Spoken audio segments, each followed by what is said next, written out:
what perhaps can be imagined at is the excitement at Versailles when on 13th June, as the deputies from Poitou were called, 3 parish priests presented their credentials. There was ecstatic applause. The long-strained solidarity of the clerical order had at last cracked, and over the next few days, 16 other clerics also broke ranks. But that left a problem once the roll call was complete. Who did the deputies now speak for? Clearly, they represented more than just the third. CS, following the logic of his own "what is the third estate," believed they were already a fully fledged National Assembly, and many of the more outspoken deputies agreed with him. But others feared that to take this title would blight still lingering hopes of conciliation with the nobility and majority of the clergy. And on 15th June, CS tried to accommodate such reservations by moving that they call themselves Assembly of the Known and Verified Representatives of the French Nation. 2 days of debate followed, producing formulations ever more torturous and wordy. Amid signs of growing impatience from the public galleries, it all played into CS' hands, and by the 17th he felt able to propose the title he had always wanted. By then, an overwhelming majority recognized that there was no sensible alternative, and the name National Assembly was adopted by 491 votes to 89.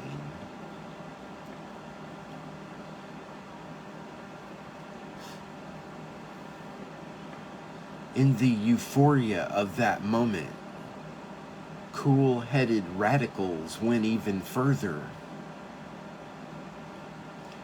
Target and Le Chapelier, and the leading Breton deputy, proposed that all existing taxes be declared illegal, but provisionally sanctioned until a new system could be devised.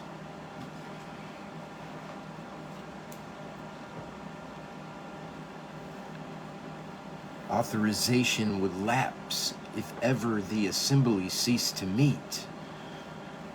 The implications were clear, but carried unanimously. The assembly was claiming sovereignty and inviting taxpayers to defy any government which tried to dissolve it. The challenge now was not merely to the other 2 orders, but to royal authority itself.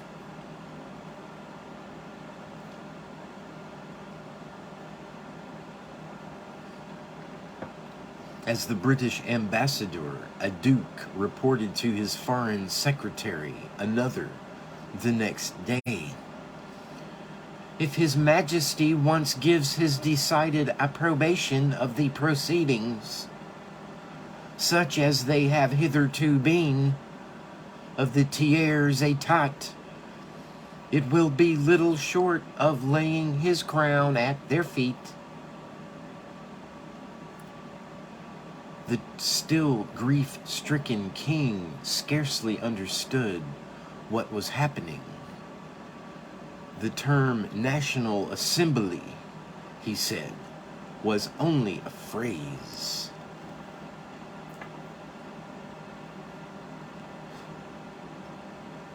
His ministers all saw that it was much more than that, but they were divided over how to proceed. Unknown to his master or Necker, the war minister began to reinforce the garrisons around Paris, a move welcomed by the Queen and the Count d'Artois, who had been advocating strong measures for weeks. Necker, while disapproving of the Third's assertion of sovereignty, believed that they must be conciliated. He proposed that the king hold a royal session to reassert his authority, while proposing a program of popular concessions. The plan was agreed, but the draft speeches which Necker had prepared for the occasion were significantly modified in his absence by the Queen and her party, and the decision to hold a royal session was not formally notified to any of the three orders before they arrived at their respective meeting places on the morning of Saturday, 20th of June, to find the doors locked and guarded by soldiers.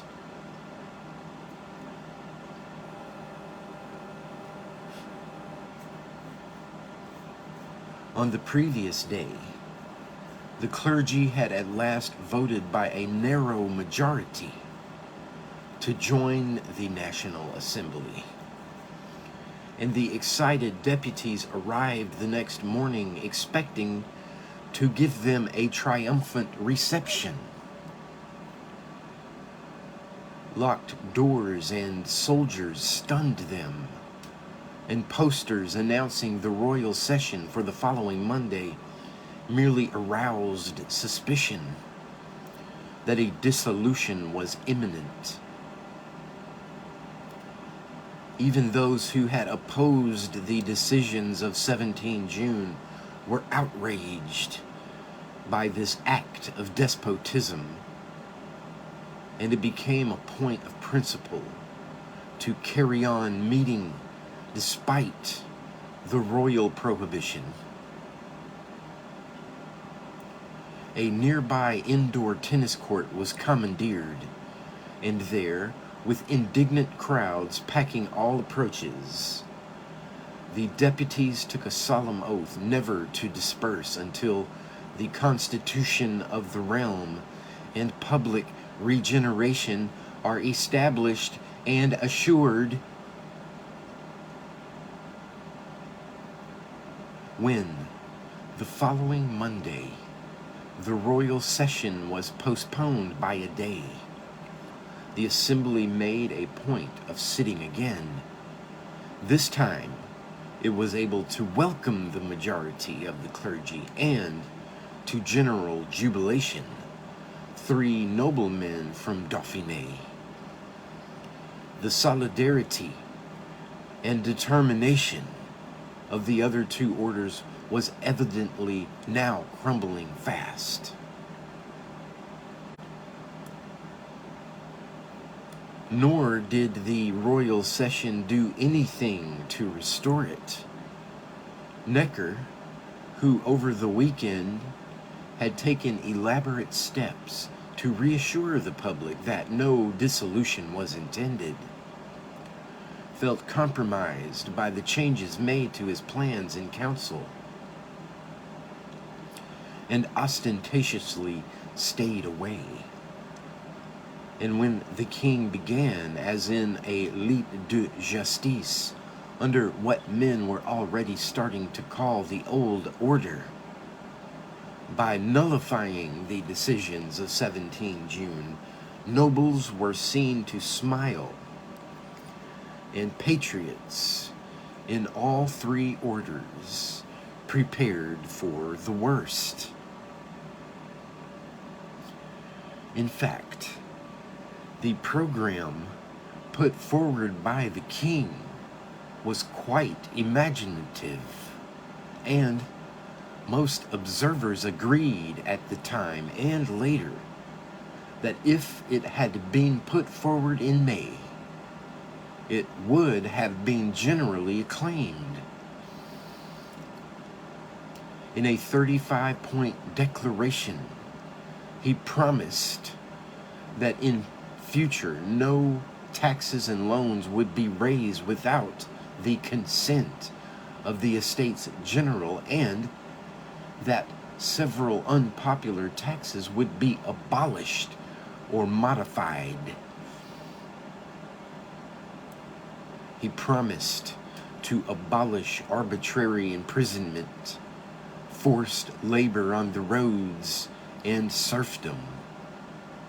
He announced the general establishment of provincial estates.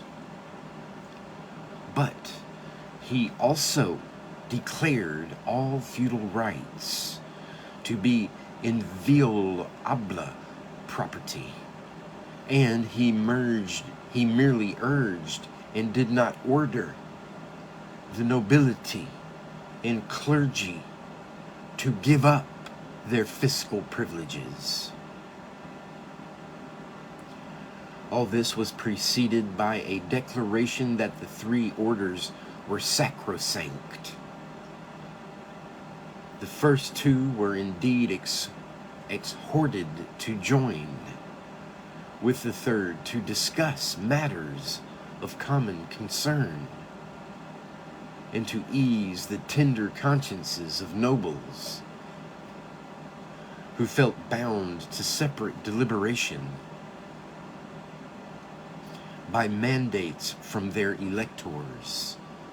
All binding mandates were declared invalid.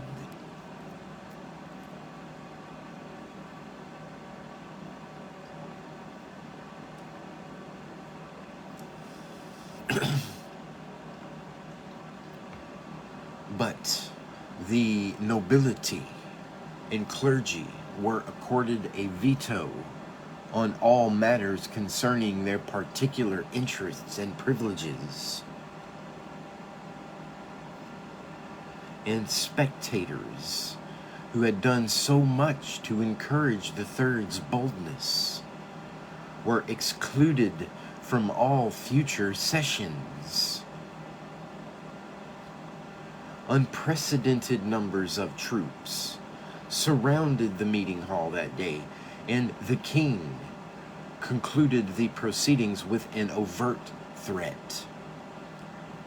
Nothing the estates did, he declared, was valid without his approval. If they refused to cooperate, he would see to the well-being of my peoples, alone considering himself their only true representative. Then he ordered the deputies to disperse and resume deliberations separately the next day. What happened next proved a turning point, as nobles and clerics obediently filed out of the hall. The third and the clergy who had joined them over the previous few days stood in their ground. When the Grand Master of Ceremonies reiterated the king's orders, Mirabeau declared that nothing but bayonets could force the National Assembly to move. There was a general shout of approval, and the Assembly went on to renew the tennis court oath. Reiterate all it had done since the 17th, and declare its members inviolable. The king, meanwhile, had emerged from the royal session to be confronted with Necker's resignation. So distracted was he that, when told that the Third Estate was refusing to move, he said they might stay.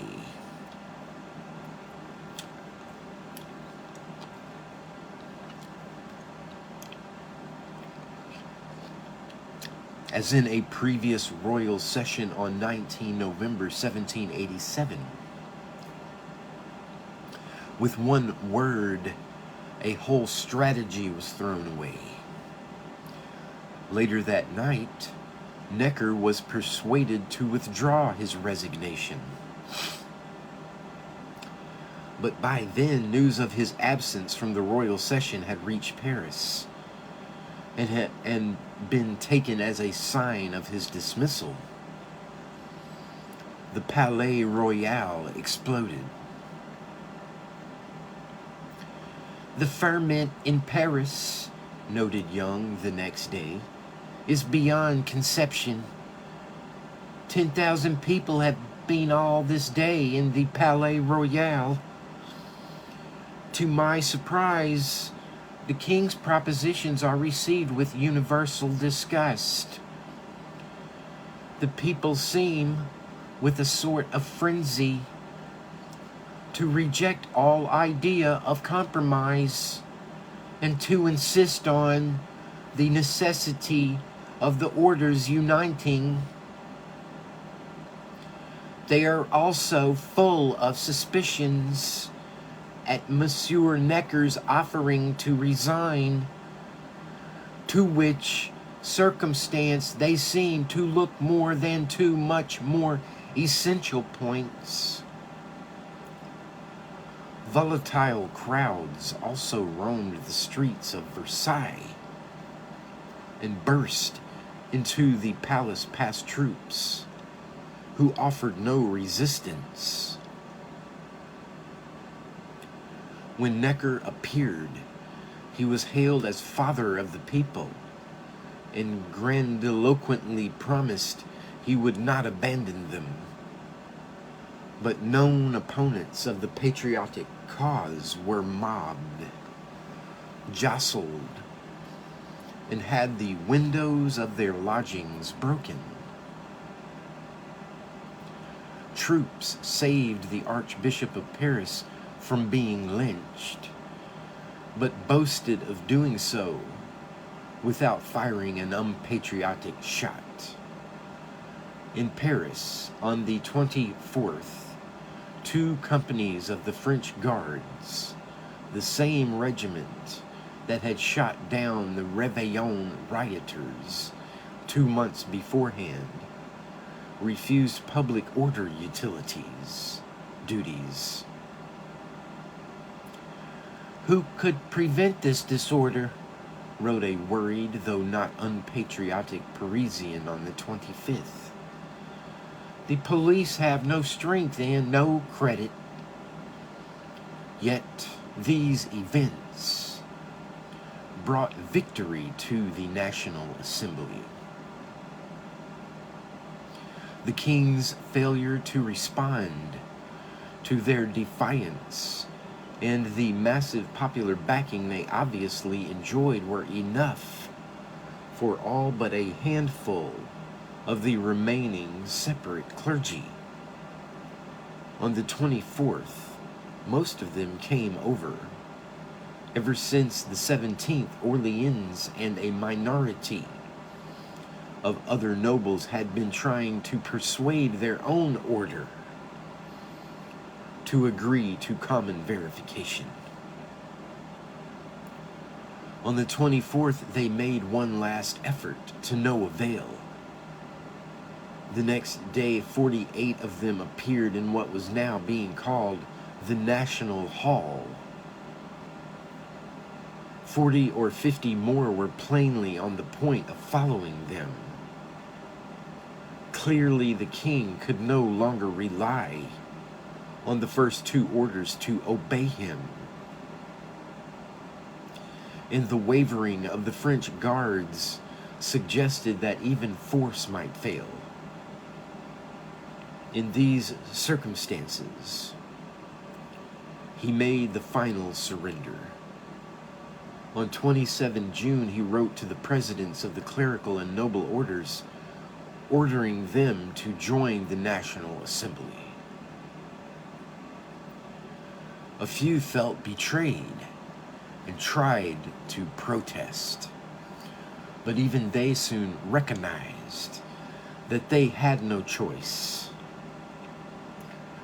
And when that news broke, there were huge displays of popular jubilation and fireworks in both Paris and Versailles.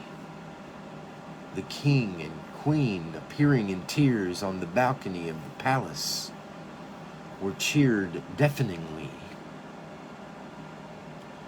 "The whole business now seems over," Arthur Young wrote, "and the revolution is complete." Deputies on all sides certainly hoped so. And there was now much talk of getting down to business and constructing a constitution.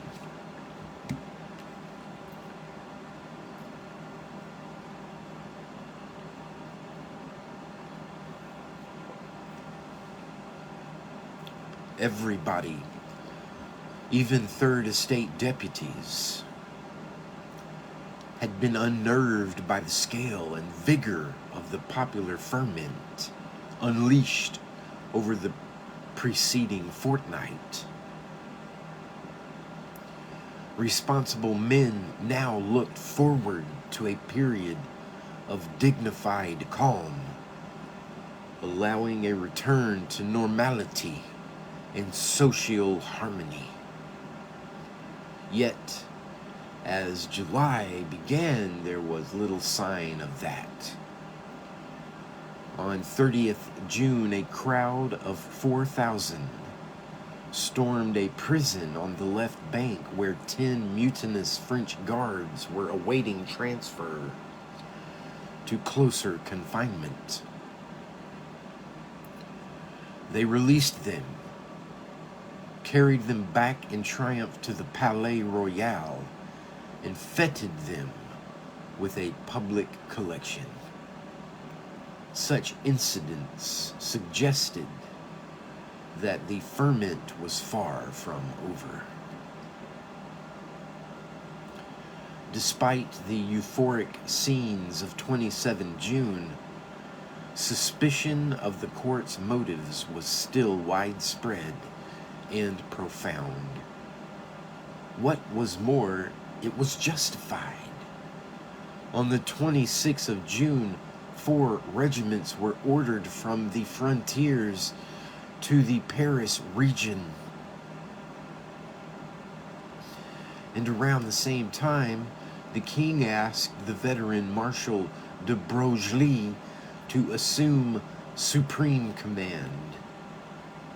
On 1st of July, more troops were ordered up, making a 5-fold increase to well over 20,000 in less than a week.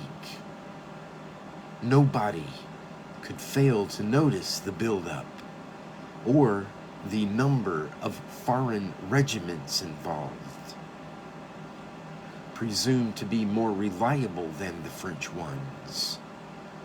On 8th July, Mirabeau moved a motion in the assembly that the king be petitioned to withdraw the soldiers, and nobody spoke against it. The king's bland reply was that their presence was necessary to preserve public order. It seems clear, however, that their true purpose was what everyone suspected: to intimidate Paris and reverse concessions made since mid-June.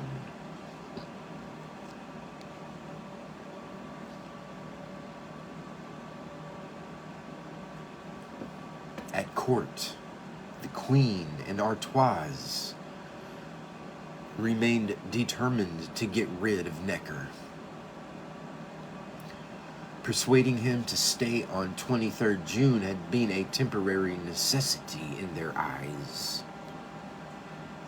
But they continued to try to exclude him from all important decisions while they cast about for more pliable replacements. By 11 July, they thought they had found them.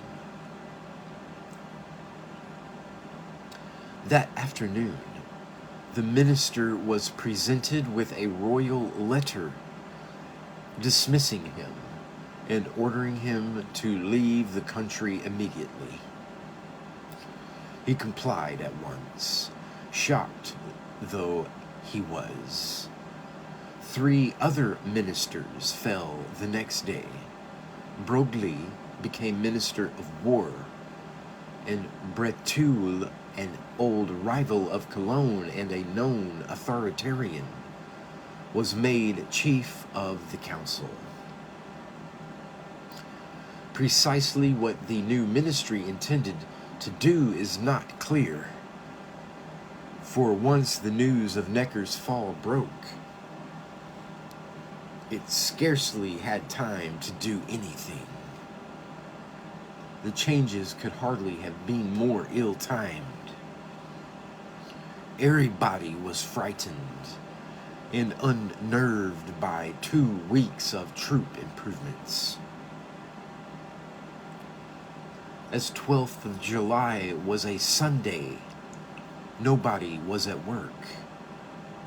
Above all, the food shortages and high prices, which had been foreseeable since the previous summer, were reaching their peak.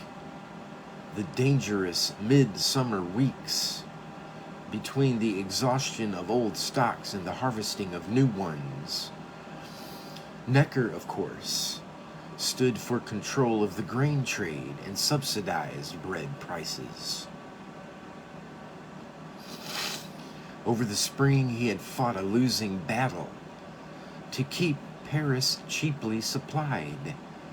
But one consequence was to drain other markets, and May was marked by bread riots all over Flanders, Artois, Picardy, and Normandy. News of them did much to persuade conscience-stricken clergy to break ranks and join the 3rd in June, so that some action might be taken. But by the time the orders merged, disturbances were occurring much closer to the capital. And early in July, news arrived that at Lyon, riots against high prices had culminated in the destruction of the city's ring of toll gates. Between 4 and 7 July, the Assembly debated the grain trade, although inconclusively, since most deputies believed it ought to be free, but given the popular mood, were reluctant to say so. And meanwhile, bread prices in Paris crept up towards their highest level in 20 years. News of Necker's dismissal reached the Palais Royal in the afternoon of the 12th. Everyone sensed that a decisive trial of strength had begun. At once, crowds flocked to the theaters and forced them to close as a sign of mourning. Later in the day, groups milling in the Tuileries Gardens were set upon by German cavalry who had been ordered to clear the area. It looked like the beginning of the long-dreaded military action. And although, after some uncertain skirmishing, the troops withdrew at nightfall, the whole city was by then frantically trying to arm itself. And once armed, the populace did not hesitate to act. That night, following the example from Lyon, they attacked the toll gates around the city and broke down sections of the customs wall. The night sky was lit up by fires which destroyed most of the gatehouses. The next morning, they turned their attention to places where arms were thought to be stored, starting with the Abbey of Saint Lazare. Blackest popular suspicions were confirmed when substantial stocks of grain were also found there, and the monastery was looted amid ominous scenes of sacrilege and anti-clericalism. Men of property were now seriously alarmed.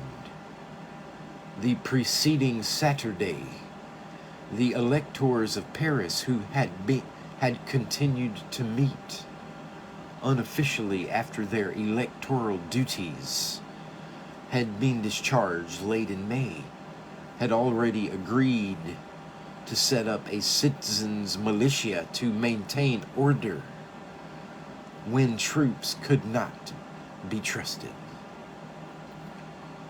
Now they hurried to activate their decision, and by the evening of the 13th, patrols were out. But, wrote a member of one of them, we made a sorry showing. We could not contain the people's fury. If we had gone too far, they would have exterminated us. It is not the moment to reason with them.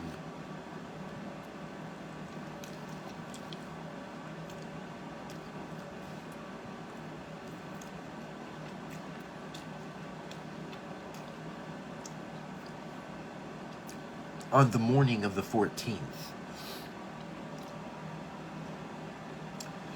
it was the turn of the Invalides, the military veterans hospital, where cannon were found, as well as small arms.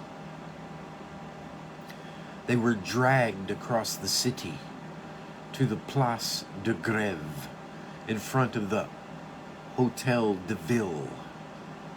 From there, it was only a few hundred yards to the most formidable of all arsenals, the towering state prison of the Bastille. Here was the next obvious place to search. But it did not seem possible to storm such a fortress. And nobody knew until afterwards how poorly manned and defended it was. So first the electors tried to negotiate a handover. But when impatient crowds forced an entry to the inner courtyard, the garrison panicked and opened fire, killing almost 100. Now military expertise intervened. Discipline in the French Guards regiment had never recovered after the mutinies and desertions of the last week in June. New defections followed by bibulous celebrations in the Palais Royal were reported daily. But experience had not gone the way of discipline, and French guards now appeared before the Bastille with the cannon brought from the Invalides. The drawbridge and gates could not have withstood them at point-blank range, and the governor knew it. The Bastille surrendered. During all this time, the Assembly was sitting at Versailles, and as the news from the capital filtered in, they issued ever more anguished appeals to the king to pull back the troops. He countered initially that in these circumstances the troops were more necessary than ever. But then, on the afternoon of the 15th, he came to the Assembly in person to declare that he was ordering the army encamped around Paris to disperse. The delirious deputies cheered him, threw their hats in the air, and escorted him in a body back to the palace, where the tearful scenes of 27 June were reenacted. There was much talk of his natural goodness and concern for the well-being of his peoples. But it was not that which had produced such a spectacular change of policy.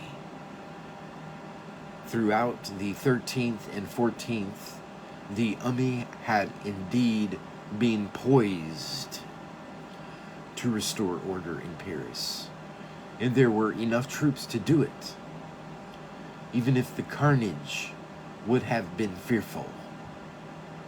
But the example of the French guards was disquieting. Might other regiments follow their example? Morale was certainly under pressure from forced marches, poor quarters, and constant appeals by anxious civilians not to act against defenseless patriots. Commanders were increasingly reluctant to put their men's discipline to the test, and Broglie was too experienced an officer to take risks in such circumstances. He advised the king that he could no longer rely on his army. Louis XVI's acceptance of that advice marked the end of royal authority. The monarch recognized that he no longer had the power to enforce his will.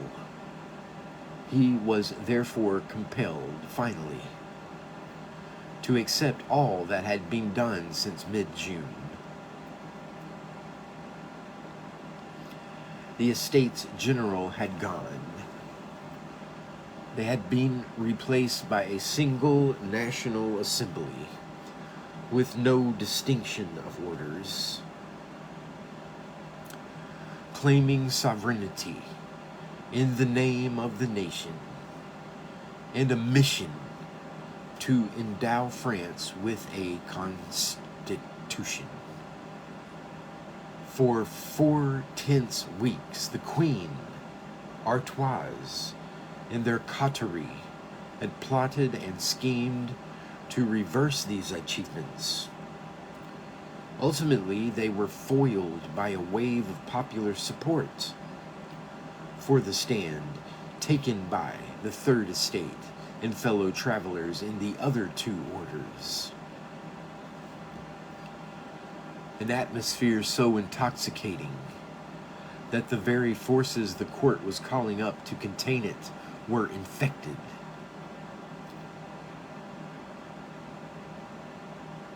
The storming of the Bastille marked the climax of the movement. Challenged by it, Louis XVI drew back, leaving the people of Paris convinced that they alone had saved the National Assembly from destruction. Henceforth, they would see themselves as guardians of the liberty won that day. This was no ordinary revolt, as the Duke de la Rochefoucauld-Liancourt is reputed. Perhaps apocryphally, to have told Louis XVI, apocryphal or not, it was still true. This was a revolution. In Chapter 5, the principles of 1789 and the reform of France.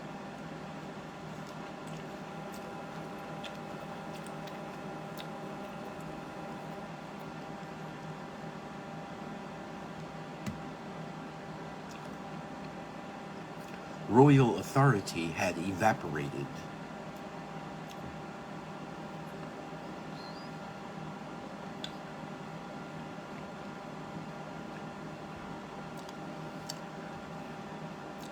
Nobody could misread the signs of that in the days following Louis XVI's decision to pull back his troops. Early on 17 July, the Count d'Artois left Versailles for the northeast frontier, to be followed over subsequent weeks by many of the courtiers who had supported his intrigues. Their immigration clearly showed that for the moment, they thought the royal cause was lost.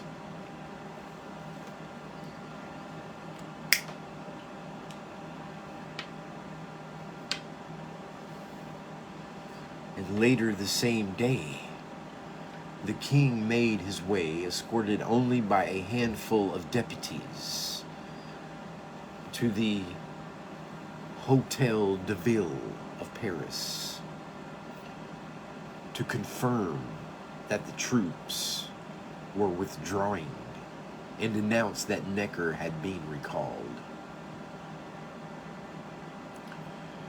He also confirmed the nomination of Bailly as mayor of Paris, a new title, and Lafayette as commander of the new citizens' militia, now being called the National Guard.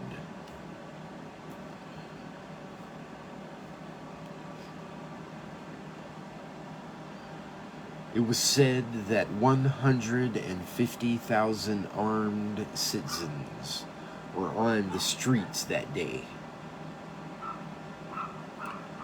all wearing cockades in red and blue, the colors both of the city and the Duke d'Orléans. Later in the month, Lafayette would splice them with bourbon white for the uniform of his National Guardsmen. And so the patriotic tricolor was born. The king accepted a cockade and stuck it in his hat on arrival at the Hotel de Ville. And then, for the first time, people began to cheer him just along the road. A contractor was already setting his workmen to demolish the Bastille. But the excitement and tension of that week did not evaporate so easily.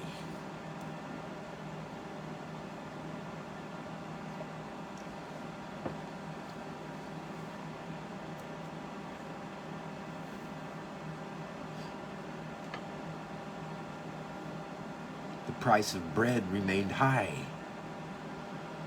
supplies uncertain, and rumors of starvation plots were readily believed. Violence against those suspected of opposing the patriotic cause was all too tempting a response for a populace that on the 14th had hacked the governor of the Bastille to pieces and massacred the city's chief magistrate. Flesselles, who had delayed the issue of arms, was the magistrate who was massacred. Their heads were paraded through the streets on pikes. On the 22nd, Berthier de Sauvigny, an intendant of Paris, was caught trying to immigrate and brought back to the city. He and his father-in-law Foulon, who had briefly accepted office in Breteuil's ill-fated Ministry of the 100 Hours, were lynched and decapitated under suspicion of trying to starve the city the previous week. A few public men, carried away by the excitement, attempted to justify these killings.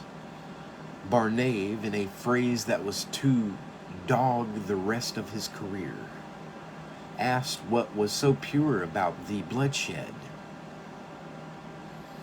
But most educated onlookers were appalled by such scenes of unbridled savagery. Lafayette, feeling that the newly established National Guard should have prevented them, tried to resign his command, but was pressed from all sides to stay on. Feeble though it was, the citizens' militia was the only public force patriots trusted.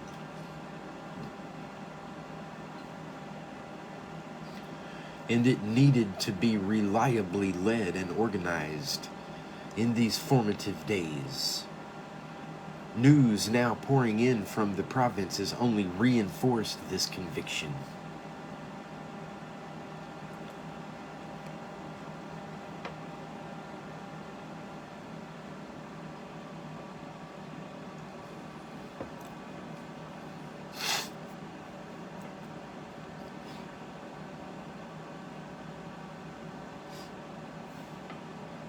Arthur Young, who had left Paris on 28 June, convinced that the revolution was over,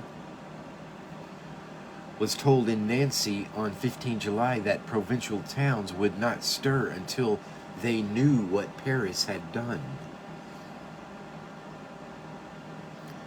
But in other places, the established authorities had already been challenged for failing to deal with bread shortages.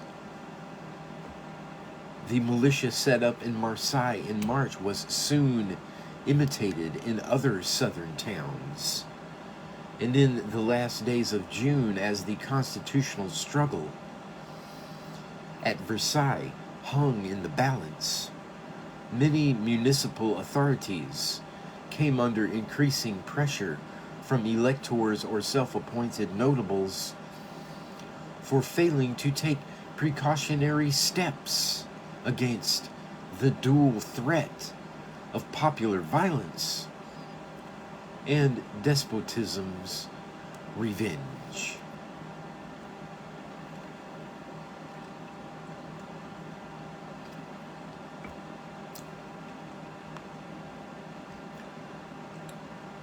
News of Necker's dismissal made the movement general.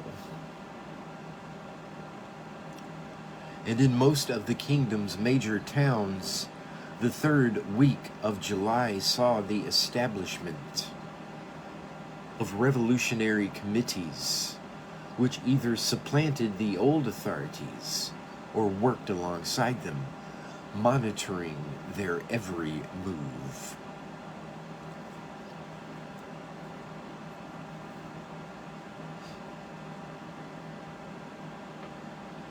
Usually, they assumed power amid scenes of riot.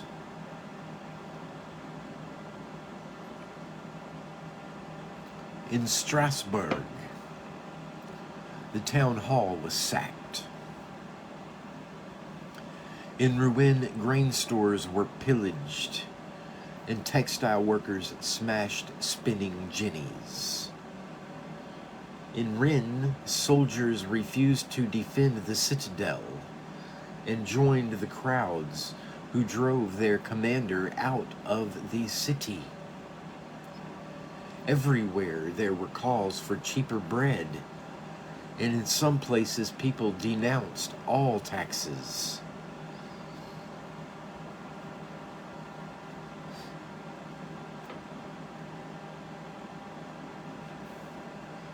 The self-appointed committees of this municipal revolution made it their first priority to contain the effervescence, and citizens' militias were hurriedly set up everywhere. Subsequently, they busied themselves with securing grain supplies, and not least with sending congratulatory addresses to the National Assembly on its providential escape from destruction. Prominent in these movements were the lawyers who had played such a central part in the spring elections. But all property owners were drawn together by the fear of anarchy. And in commercial and industrial centers, businessmen threw themselves into political activity, where they had earlier been more tongue-tied onlookers. Nobles and clergy often proffered assistance too, but they were regarded as too close to the municipalities now being supplanted. And in any case, the earlier intransigence of the noble and clerical deputies at Versailles threw suspicion on all those who had elected them. In Dijon, nobles and clergy were put under precautionary house arrest. Nor was exclusion from local power the only blow the privileged orders were to suffer in these weeks. Even more serious was an attack on their authority in the countryside.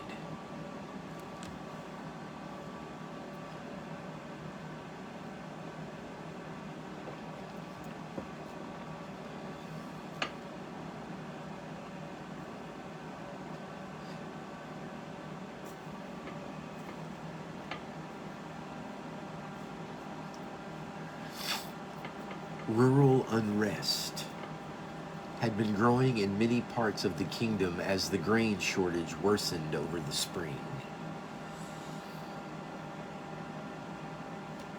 Only the limitless hopes raised by the drafting of the cahiers and subsequent elections had held an anxious and hungry peasantry back from wholesale attacks on grain stores in defiance of the demands made by tax, tithe, and due collectors. They clearly expected a spectacular lightening of their burdens. During the rumor-filled weeks of deadlock at Versailles, the number of incidents increased, and tales of riots and tumults in Paris and other cities fanned rural impatience. News of the king's surrender to popular resistance broke all restraints. His acquiescence in the defeat of the privileged orders was taken as a signal to all his subjects to take their own measures against public enemies.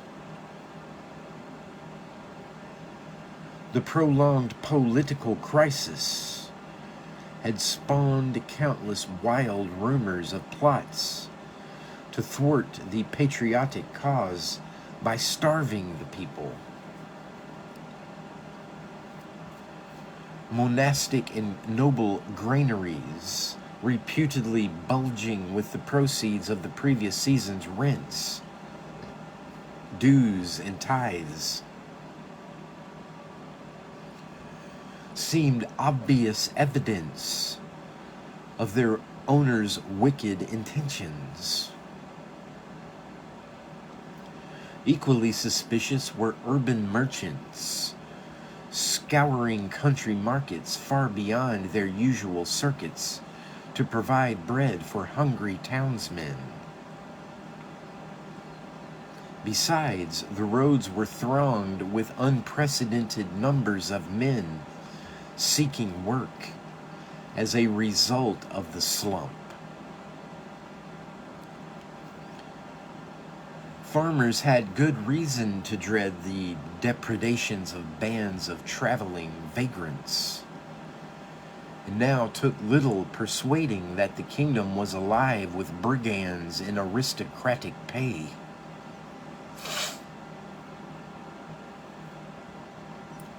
It was just a year since the notorious storms of July 1788, and as a promising harvest began to ripen, country people were particularly nervous. All this produced the great fear, a massive panic that swept whole provinces in the last weeks of July and left only the most peripheral regions untouched. Peasants assembled, armed themselves, and prepared to fight off the ruthless hirelings of aristocracy. Seen from a distance, such armed bands were often taken for brigands themselves, and so the panic spread.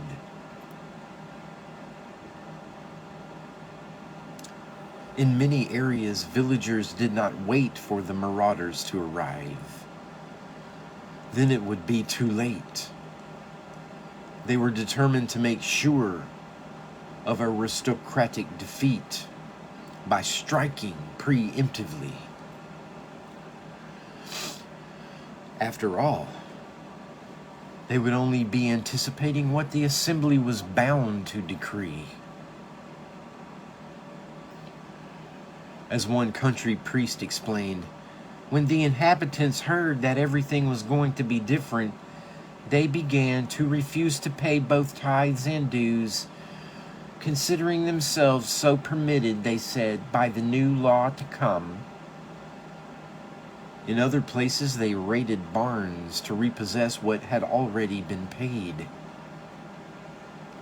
And in certain regions, such as western Normandy, Burgundy, Hainault, Alsace, Franche-Comté, and Dauphiné, there were mass attacks on manor houses and castles. Even so, there was little indiscriminate destruction or looting, except where lords offered resistance. The attackers made for the symbols of feudalism: dovecotes, seigneurial ovens and wine presses, weather vanes. Above all, they made for muniment rooms where terriers and other records of feudal obligations were held. The rooms were ransacked, their contents burned, and distantly glimpsed smoke palls from bonfires of legal papers made their own contributions to the general panic.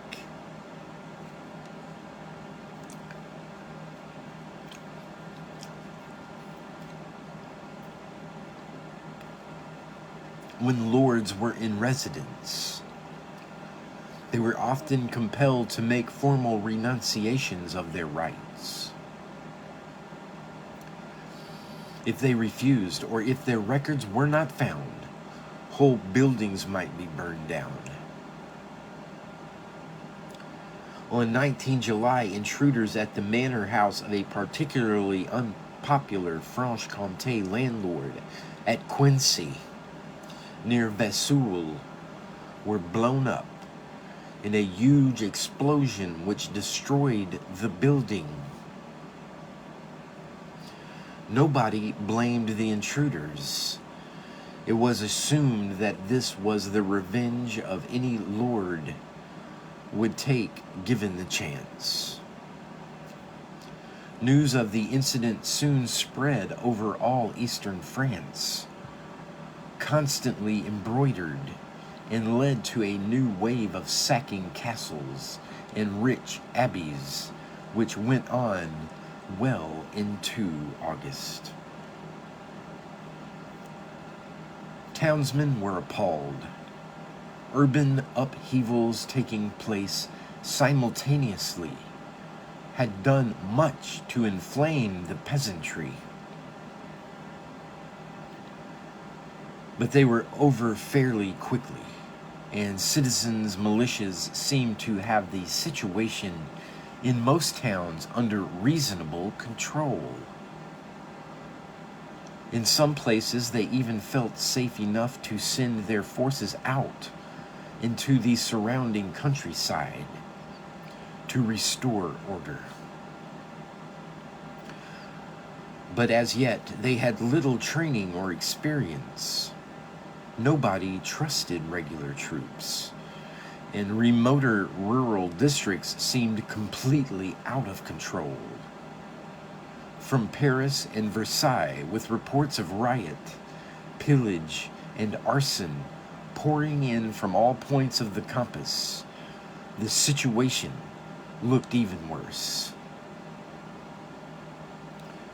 By letters from every province, declared the spokesman of the National Assembly's committee on 3rd August, it appears that properties of whatever sort are falling prey to the most disgraceful brigandage, and all sides castles are being burned, monasteries destroyed, and farms given up to pillage.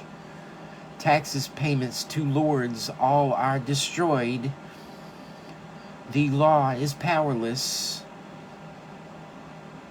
Magistrates without authority, and justice is a mere phantom sought from the courts in vain. He moved a motion urging the citizens to calm down and continue paying their taxes, tithes, and dues until the Assembly decreed a new order of things. But more radical members thought such an appeal unlikely to work without more tangible incentives. Deputies from Brittany, whose regular meetings to concert a common approach were winning them notice as the Breton Club, decided that a more spectacular act, a kind of magic, as one of them termed it, was required if public effervescence was to be calmed.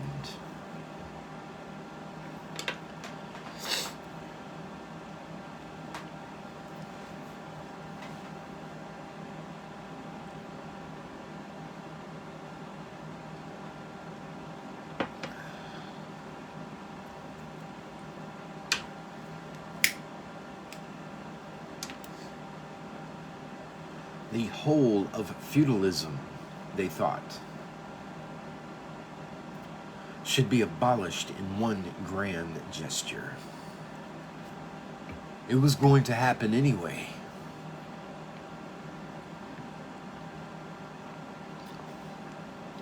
Cahiers, which another committee of the Assembly was now busily analyzing, had demanded it. They persuaded the Duc d'Aiguillon, a rich young courtier of liberal views, who had been active in the Committee of 30, to propose abolition as an amendment to the original motion.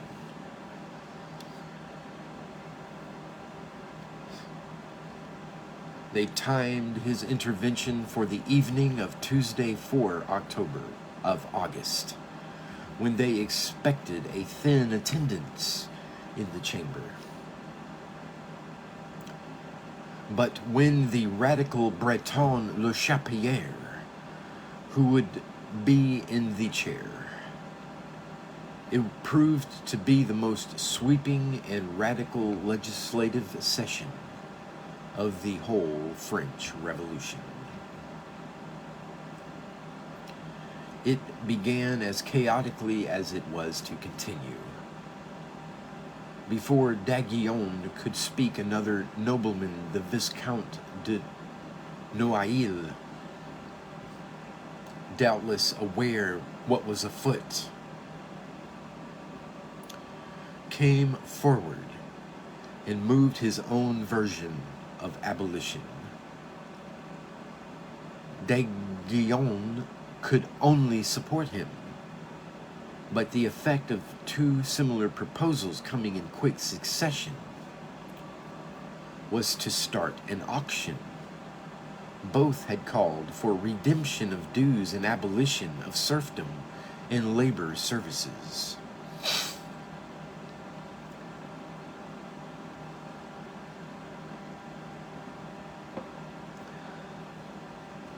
But others saw that feudalism did not end there.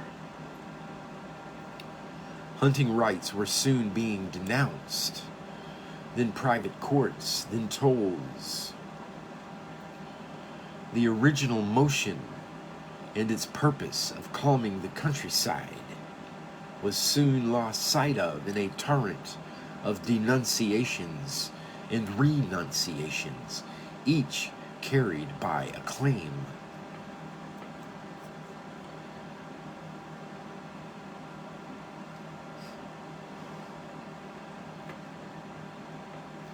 The all-night session would be remembered as a display of boundless altruism, and as one nobleman carried away by emotion termed it, a moment of patriotic intoxication. But old scores were also settled amid the enthusiasm. Country nobles made sure that the courtiers who had deprived them of their manorial prerogatives did not escape with their pensions and sinecures. A bishop, it was noted, had been the first to denounce hunting rights, and this led an angry duke to call for an end to tithes. Vestry fees and pluralism soon went the same way. And by the time dawn broke, the parish clergy had been stripped of much of their income. In the small hours, the session developed into a general assault on privileges of all sorts. Representatives of corporate towns and whole provinces came forward to renounce liberties and exemptions accumulated over half a millennium. Magistrates abandoned the privileges of their offices, declared for free justice, and raised no demur with the venality of office. The basis of their tenure was thrown onto the bonfire in turn. Every public employment, the consensus was, would now be open to all according to their talents. Frenchmen would henceforth enjoy complete civil and fiscal equality. It was past 2 a.m. when the sitting came to a close, with the deputies ordering a Te Deum to be sung throughout the kingdom, and the striking of a commemorative medal depicting themselves abandoning all privileges on one side, and Louis XVI now proclaimed, restorer of French liberty, on the other.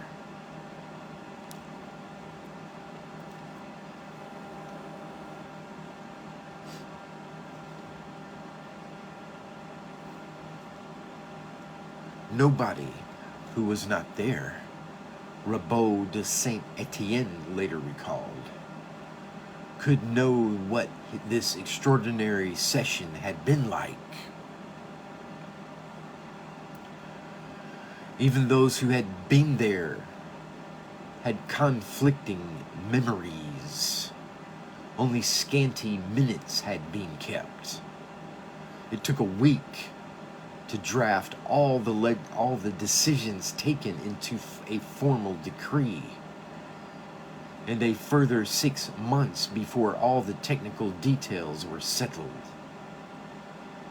In cold legal language, it all sounded and was less generous and expansive than it had seemed in the emotional candlelight of a summer night.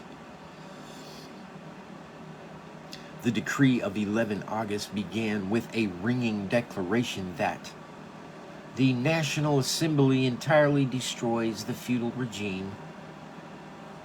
What it actually did was lay down that most feudal dues were redeemable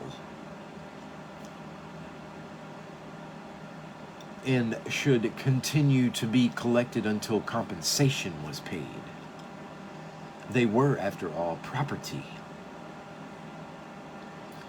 Just like the venal offices for which compensation was also laid down. Tithe, on the other hand, was abolished outright, despite protests from the clergy.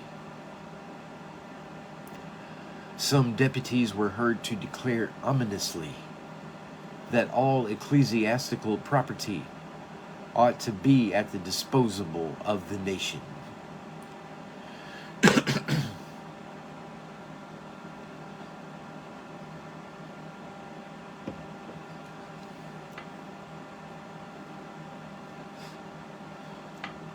Yet, in the event it proved irrelevant whether compensation had been decreed or not.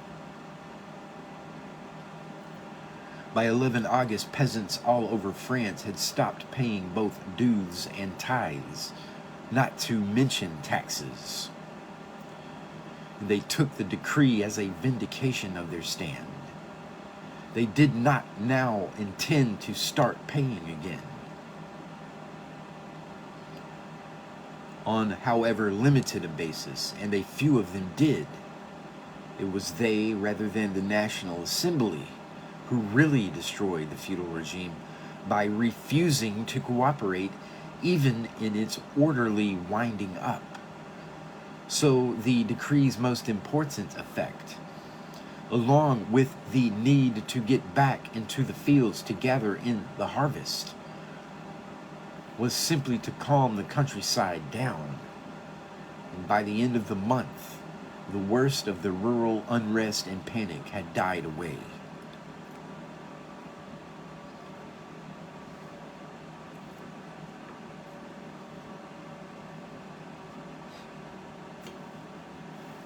But far more than feudalism had been cast aside on the night of 4th of August. Privilege, that fundamental principle of social and institutional life, since time immemorial, had been renounced. With it went the whole structure of provincial, local, and municipal government. For 3 centuries, French social mobility had been largely channeled through the sale of offices. But that too now stood condemned. So did the system by which the pastoral clergy had always been supported. Although the estates of the church minus feudal rights, remained for the moment intact. Nothing so sweeping had been in the minds of most French people when 1789 began. Many deputies, indeed, had had positive mandates from their electors not to support measures like the destruction of local and provincial privileges.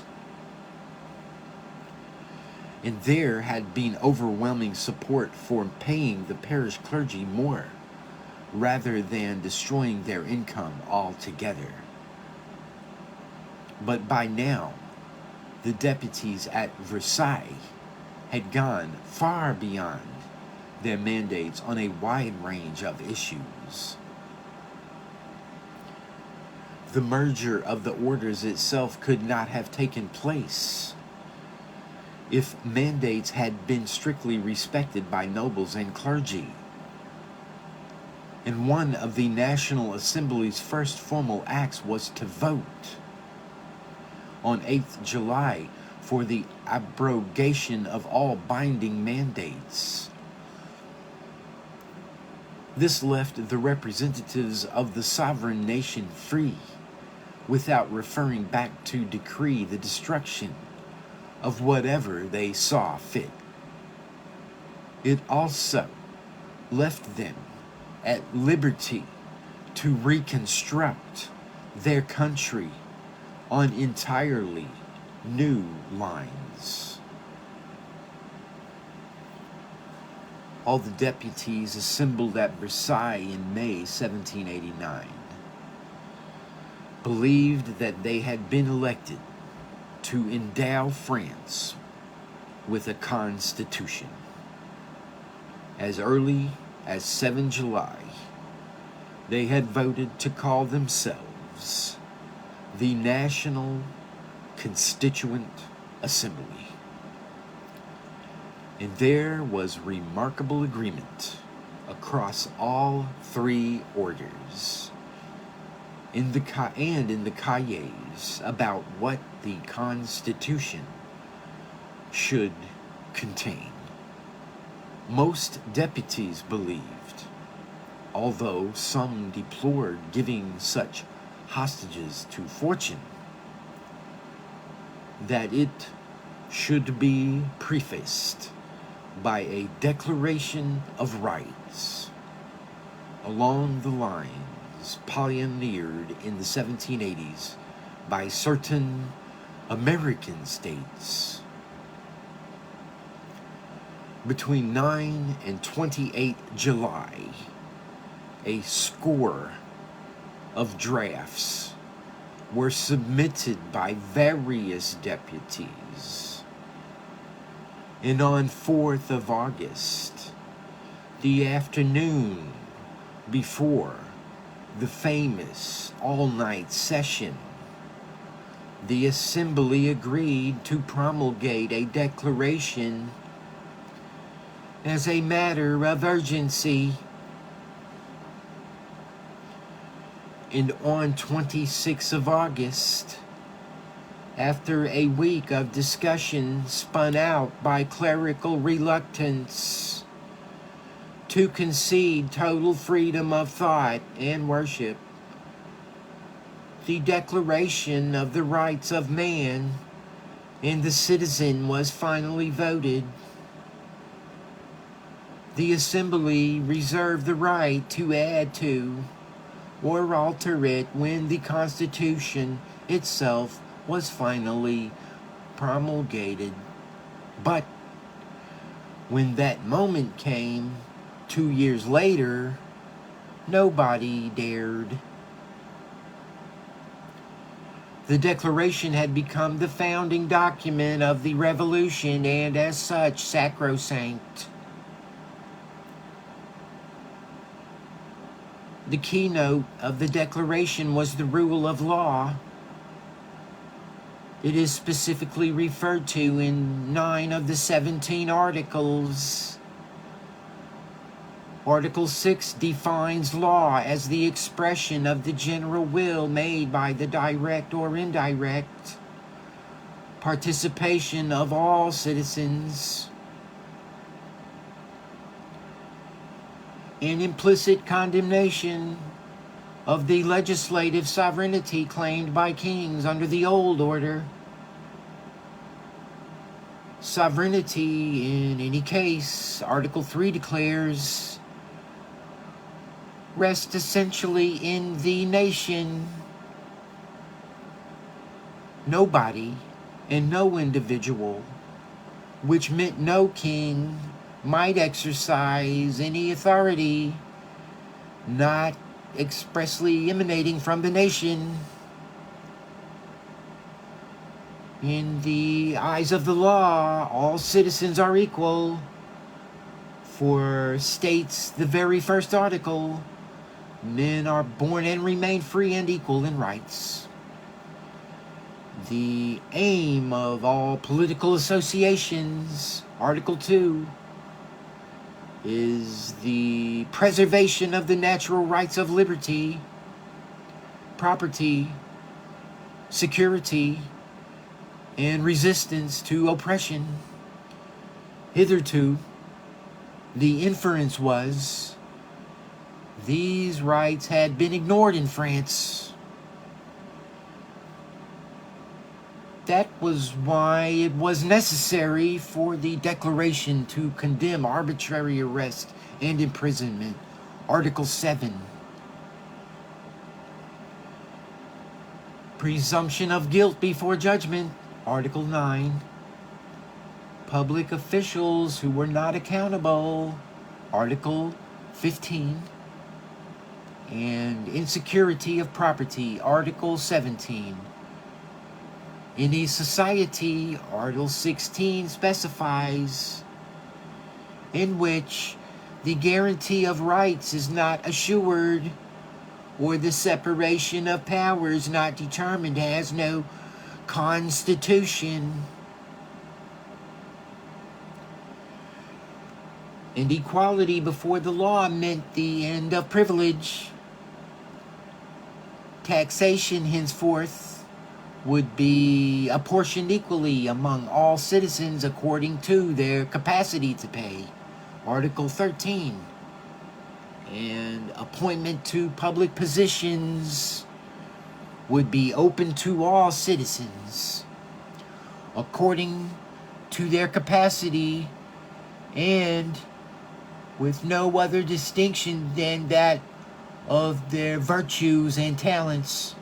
Article 6. Only on freedom of thought is the Declaration somewhat equivocal. Although free communication of thought and opinion is singled out as one of the most precious of the rights of man. Article 11. It is noted that it can be abused in ways the law will define. And although no one may be disturbed for his opinions, even in a rebuff to clerical arguments for a continued Catholic monopoly of public worship, religious ones, a limit may be set if their manifestation threatens public order. Article 10. This was one of the few hints in the Declaration that men and citizens had duties as well as rights. Although some early drafts had sought to list duties too, to have done so would certainly have made the whole document less memorable.